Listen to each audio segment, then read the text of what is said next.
노도부대 보병 제2사단 이야기 56 적영능선 전투 7번째. 이렇게 적영능선 전투가 끝났습니다. 1952년 10월 14일부터 11월 24일까지 무려 42일간 계속된 엄청난 혈투였습니다. 우리 국군 제2사단은 적영능선 전투의 시작부터 끝까지 수행하면서 적 사살 3,772명, 추정살상 11,023명, 포로 72명 등 총 15,000여 명의 치명적인 피해를 입혔습니다. 이로 인해 중공군 제45사단과 제31사단은 오성산 후방으로 철수, 재편성 및 정비를 해야 했으며 제29사단도 12월 1일 적영능선 전투 임무를 제12군단 제34사단에 인계하고 부대 정비를 해야 했습니다. 그러나 아군 역시 미군 2,3,000명과 국군 제2사단이 전사 1,096명, 부상 3,496명, 실종 97명 등 총 7,000여 명의 큰 피해를 입었습니다. 미 제9군단의 쇼다운 작전 계획에 따라 전개된 적영능선과 삼각고지 전투는 미 제8군이 1952년에 마지막으로 시도한 공격작전으로서 당초 국군 제2사단과 미 제7사단에서 한 개 대대씩을 투입해 5일간이면 성공리의 작전을 종결할 수 있을 것으로 예상하고 시작된 소규모 작전이었습니다. 그러나 그 결과는 의외로 국군 제2사단과 미 제7사단의 거의 전병력과 엄청난 포격 및 항공 지원을 투입하고도 42일간이나 지속된 6.25 전쟁 중에 있었던 최대 규모 혈전 중 하나가 되었습니다. 이것은 백마고지에서의 패배로 위기의식을 느낀 중공군 제15군단이 오성산을 빼앗기면 평강분지까지 위험하다는 생각 때문에 악착같이 달려들었기 때문이었습니다. 이렇듯 적의 강력한 저항에 부딪혀 삼각고지에서는 진전을 보지 못한 끝에 급기야 군단이 이를 단념케 됨으로써 적영능선만을 계속 확보하게 되었고, 아군은 적영능선상의 고지로부터 돌바위를 연하는 능선 일대에 주저항선을 추진하여 방어진지를 구축하고 계속 반격해오는 적의 공격에 대비했습니다. 비록 삼각고지 확보는 실패했지만 적영능선 전투에서 국군 제2사단이 승리함으로써 국군과 유엔군은 유리한 전초진지를 확보하였을 뿐만 아니라 공산군의 기세를 꺾음으로써 전 전선에 걸쳐 작전의 주도권을 회복할 수 있었습니다. 또한 이 전투 결과 공산군이 휴전회담에 적극 임하게 되므로 유엔군 측이 휴전회담을 유리하게 이끌어 나가는데 크게 기여했습니다.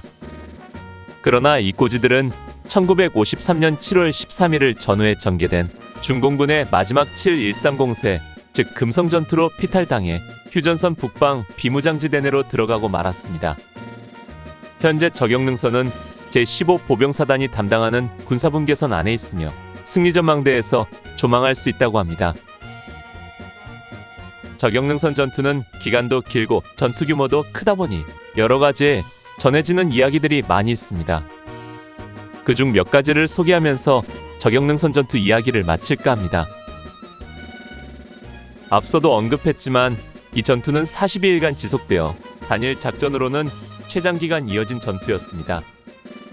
일부 문서는 11월 25일까지 계산하여 43일이라고도 하는데 국방부에서 펴낸 6.25 전쟁사에서는 11월 24일까지 42일간 지속되었다고 되어 있으므로 여기서는 42일로 통일합니다. 이 기간 동안의 혈투 속에서 고지의 주인이 33번이나 바뀌었다고 합니다. 거의 매일같이 뺏고 빼앗기는 결전이 벌어졌다는 이야기입니다. 중국은 삼각고지와 적영능선 전투를 상감령 전역이라고 부르며 자신들이 승리한 전투라고 주장합니다. 상감령은 적영능선과 삼각고지 사이의 고개 명칭인데 그들은 그 이름을 따서 부르는 것입니다. 그들이 승리했다고 주장하는 것은 삼각고지와 적영능선의 Y고지를 재탈환한 상태로 휴전했기 때문입니다. 중국 측은 이를 미군의 오성산 공세를 방어하고 평강평지를 지켜내므로 지금의 북한을 있게 만든 자국의 승리라고 주장하는 것입니다. 그리고 그런 승리의 주장이 담긴 상감령이라는 영화를 전쟁이 끝난 지 얼마 되지 않은 1956년에 제작했습니다. 이 영화의 주제가 나의 조국을, 후진타오가 2011년 미국을 방문했을 때 중국 피아니스트가 만찬장에서 연주하여 나중에 설왕설래가 있기도 했습니다.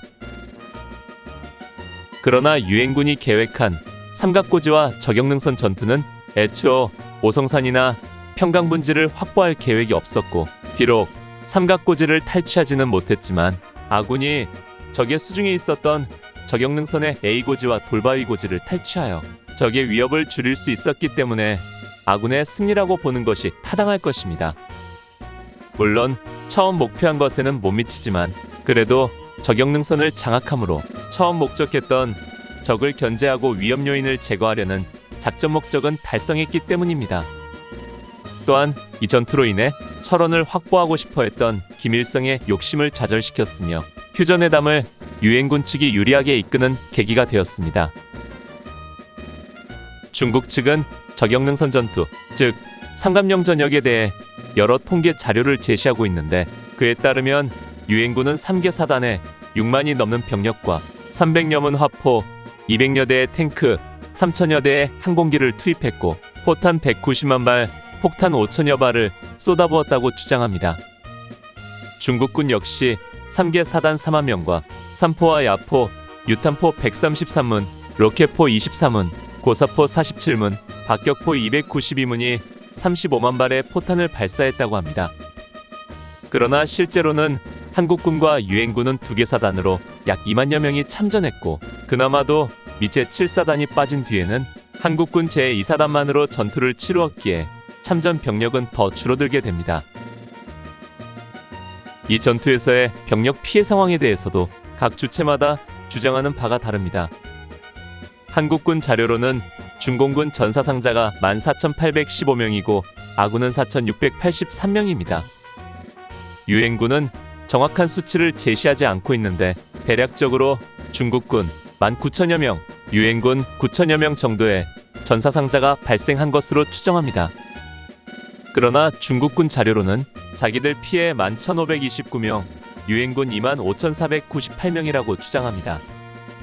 그러나 아군의 참전 병력 수를 놓고 볼 때 중국이 주장하는 것처럼 25,000명 피해는 나올 수 없는 수치입니다.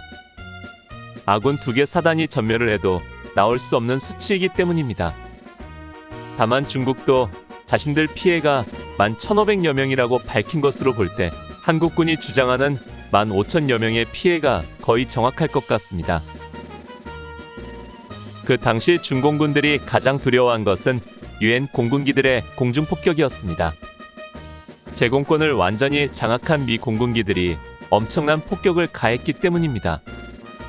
그래서 중공군들은 1951년 5차 공세가 실패하고 전선이 고착화된 뒤 전 전선에 걸쳐 모든 군사시설을 지하화하는 데 주력했습니다. 그래서 중공군이 1년여 동안 전 전선에 걸쳐 엄청난 지하갱도를 구축했는데 이를 지하 만리장성이라고 부를 정도로 엄청난 규모였습니다. 저격능선과 삼각고지에 이 같은 지하동굴이 더욱 많았는데 이 전투를 지휘한 당시 제2사단장 정일권 중장은 이렇게 회고했습니다. 동굴입구는 작은 구멍에 지나지 않았다. 그런데 안에 들어가 보니 사통팔달이었다. 중공군의 반격 속도가 상상을 초월할 정도로 빨라 이상하다고 생각했는데 바로 동굴진지에 숨어있다가 들어온 것이었다.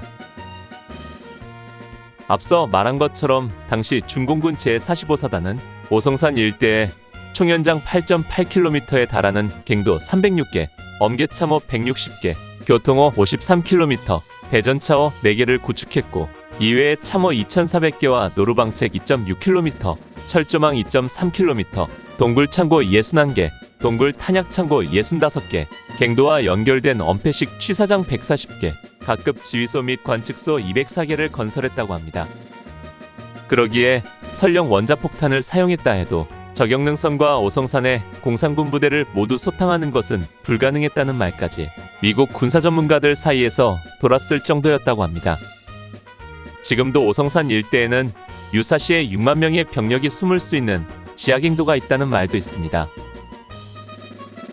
중공군은 국군이 고지를 점령하면 리을자로 파여진 방공갱도 속에 틀어박혀 입구를 막아놓거나 사슬로 속박시킨 기관총 사수를 입구에 배치해놓고 증원군이 올 때까지 버텼다고 합니다.